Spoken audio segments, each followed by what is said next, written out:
किसान साथियों नमस्कार। आज हम थे गांव मलापुर में और ये अपने साथी है किसान साथी। इनसे सबसे पहले तो परिचय करवाते हैं इनका। नमस्कार जी, राम राम जी। राम राम भाई सर, जो आपके दर्शक है देखने वाले उन्होंने भी हाथ जोड़ के सबसे पहले में राम राम।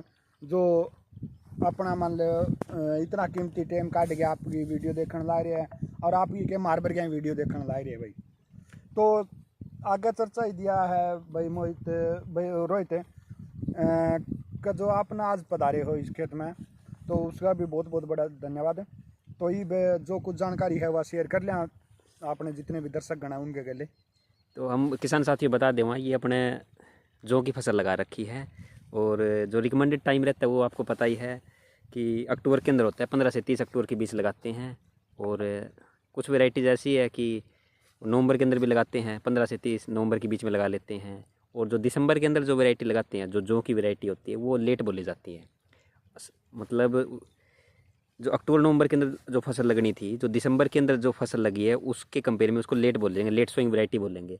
तो हम आपको बता दें कि यहाँ पे जो फसल लगाई है ये हमारा एरिया बिरानी एरिया है, बारिश लेट हुई थी। तो ये आपको बताओगे कि कब लगाई थी और कितनी उम्मीद थी, तो सारा आपके बारे में जानकारी देंगे। तो बताओ जी, आपने ये फसल कब लगाई थी जी? ये भाई रोहित आपा ने लगाई थी 2 जनवरी ने। 2 जनवरी ने लगाई थी जी। हाँ, क्योंकि बरसात लेट हुई या जमीन खाली पड़ी थी, फिर वो पड़ोसी था वो बोले भाई तू बिजाई करे तो इसमें कर लेनी। तो आपा ने 2 जनवरी के अंदर ये जो लगाए थे। और ये पानी लेट हो रहे हाँ लगाने में, दूसरा एक पानी तो इसमें दे दिया और एक पानी और इसमें देने की सलाह 1-2 दिन में दे देंगे। तो जनवरी में तो मतलब लेट में भी अभी बहुत ज़्यादा लेट थे घने क्योंकि ज़्यादा लेट हो गए भाई। ये तो मानो आपका जो जो आपने जीव उत्पन्न करके जो आप जीव पैदा करें उन तो उपचार आपने बीज का करे, उसका बहुत बड़ा फर्क लग गया भाई। वाकई में रिजल्ट आया है। और बता दूं किसान साथियों कि ये अपने लगा रहे थे तो अपने कांटेक्ट में थे, तो इनको बताया जी अपने बायोजेंट का है। ये आप जितना भी बीज लगाने लग रहे हो, आप चाहे 35 लगाओ, 40 लगाओ या फिर 45 लगाओ, लेट सोइंग के अनुसार, वो आपकी मर्जी है। बस आप बीज का उपचार कर लो। तो बड़े इनका कॉल आ गया था। हेलो एक तो फिर इन्होंने अपने बीज से का उपचार किया था। बीज के अंदर बता दें, जो अपना कंसोर्शियम है, nitrogen, phosphorus, potash, zinc, sulphur, manganese, जो अलग अलग जो बैक्टीरिया उनका जो कंसोर्शियम देते हैं, वही से इन्होंने उपचार किया था। तो हमको तो यही था जी, एक बार आप यूज़ करो, हमको बताओ कि अपने मलापुर की लोकेशन में, हमको तो पता ही जी, हम अलग अलग लोकेशन पर डलवाते हैं कि क्या कुछ रिजल्ट है, कितने ज़्यादा पॉजिटिव इसके इफेक्ट आवे, जर्मिनेशन पर इसका अलग प्रभाव है। और जैसे जैसे फसल पकेगी तो वैसे वैसे प्रभाव इसका बढ़ता चला जाएगा। तो आपको इसमें क्या क्या मतलब फ़र्क लगा जी? फर्क इतना लगा भाई, जो अपने गले बरसात हो बाद में और भाइयों ने भी जो बीजे थे, अच्छा जी।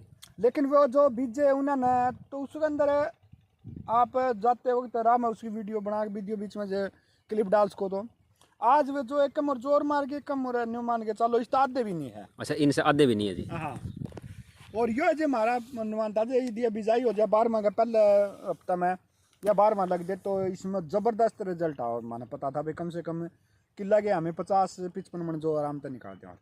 अच्छा जी। और अभी मतलब आपको इस फसल को देख के क्या कुछ लग रहा है जी, कितने की निकल जानी चाहिए यहाँ? ये भाई हमारा अंदाजन है भाई 30 मन का इट्टा पेट्टा या 6 कनाल जगह है। अच्छा, 6 कनाल से 30 मन? हाँ, 30 मन का इट्टा पेट्टा हमें जो आराम से ले लेंगे इसमें।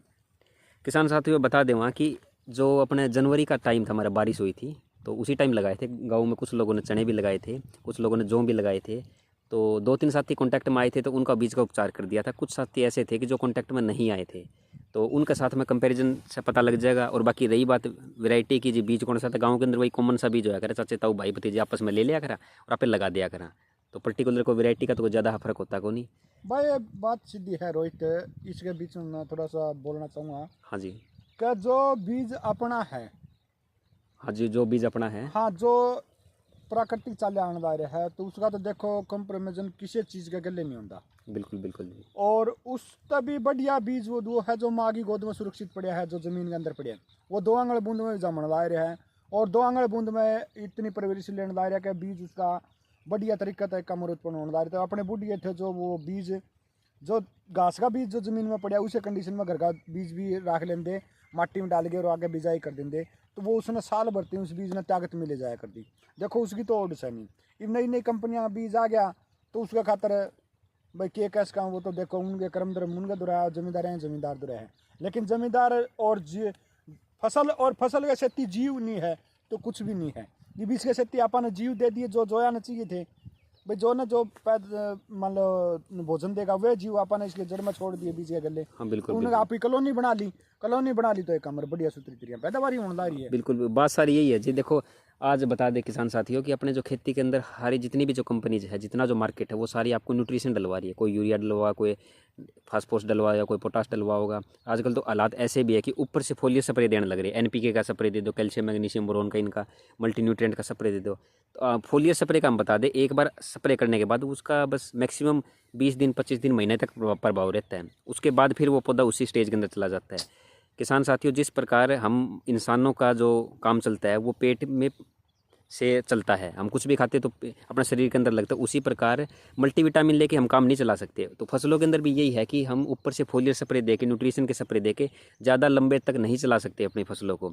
तो अपने जो मिट्टी के अंदर जो जीवाणु वगैरह है वो पीछे बहुत अच्छी तादाद के अंदर होते थे। अब डे बाय डे हम केमिकल ज़्यादा यूज करने लग रहे हैं। किसी ने फंगस की दवाई डाल दी, किसी ने क्लोरो डाल दी, किसी ने कुछ डाल दिया, तो वो मरते चले जाने लग रहे हैं। और मिट्टी के अंदर न्यूट्रिशन तो है ही, साल बाय साल हम जितना भी पॉसिबल हो पाता है, गोबर की खाद होगी, जो दूसरे प्राकृतिक जो तरीके वो डालते हैं, लेकिन वो पौधे को मिलते तभी है जब हमारे मिट्टी के अंदर जीवाणु होते हैं। तो उसी प्रकार का हमने सीड ट्रीटमेंट करवाया था। तो कुल मिला के इनका यही है कि जी हमको यहाँ पे अच्छे बड़े पॉजिटिव रिजल्ट आए हैं। तो अंत में अपने राजेश पूनिया जी हैं, इनका हम धन्यवाद करते हैं। और एक दो चीज़ें और पूछना चाहेंगे कि इसके अंदर इन्होंने यूरिया कितनी डाली है, उसके अलावा खाद कितनी डाली है, बीज कितना डाला है, ये भी बताओगे ताकि आपको जानकारी मिले। इसमें भाई वैसे तो मेरा काम है बिना यूरिया DAP की खेती करना, लेकिन लेट ज़्यादा हो गए और जिसका 6 कनाल थी तो याद ने ले तो अगला डलवा होगा। तो इसके अंदर हमने 27-28 किलो तो DAP डाली थी। 27 किलो DAP? हाँ। तो और यूरिया जो है परला पासा जो आधा एरिया है उसमें तो यूरिया डाल दी थी, और उरला में हमने देखा भाई बिना यूरिया में डाल के देखा इनमें क्या फ़र्क आया। तो इसमें कोई फ़र्क नहीं पाया भाई, कोई यूरिया का DAP का मैंने उसमें तो फ़र्क दिखा भाई। इसी परले पासा भी से चलन रहा है और इस साइड में भी शायद चलन रहा है जो वो सारा बराबर सही है जी। हाँ। तो ये टेस्टिंग करी थी हमने इसकी चीज़ की भाई, क्योंकि गर्मी तो यूरिया लिया है और गर्मी है कम, और गर्म दिन आ गए थे क्योंकि लेट ज़्यादा बिजाई उग दो उसमें ऑटोमेटिक है कम, और उसमें नाइट्रोजन फास्फोरस मिलने ला रहा है। क्योंकि सबसे ऊर्जा जो स्रोत होता है सबसे बड़ा वो सूरज है अपना। बता दें किसान साथियों, आज 11 मार्च हो रखी है। 11 मार्च को इनकी इतनी है और इनकी पैदावारी की तो इनका ठीक निकल जाएगी यहाँ पे जो दिखने में लग रहा है। तो यही था कि आपको बताए कि इन चीज़ों का कितना ज़्यादा प्रभाव रहता है। और रही बात कॉस्ट की, और कि ये भी कोई ज़्यादा नहीं है, 100, 150, 200 रुपये कोई ज़्यादा ही नहीं होती पूरी फसल के अंदर ना। कॉस्ट कास्ट कुछ भी ज़्यादा नहीं है वैसे भाई, जितने जीवाणुओं का साथ नहीं रहेगा नहीं फसल के लिए, वो दो से खुद तैयार करो या कंपनी तैयार करो वह कुछ भी भाई, वो तो देखा के लगी रिसर्च पर बात हो। तो इन भाइयों ने जो रोहित और ने जो जीवाणुओं पर रिसर्च करी है वो जीव अलग अलग करके कम, और जो किसान भाइयों ने स्टार्टिंग करी है तो बहुत बढ़िया रिजल्ट आया भाई। तो धन्यवाद जी आपका, आपने अच्छा टाइम दिया, बहुत बहुत धन्यवाद जी। धन्यवाद।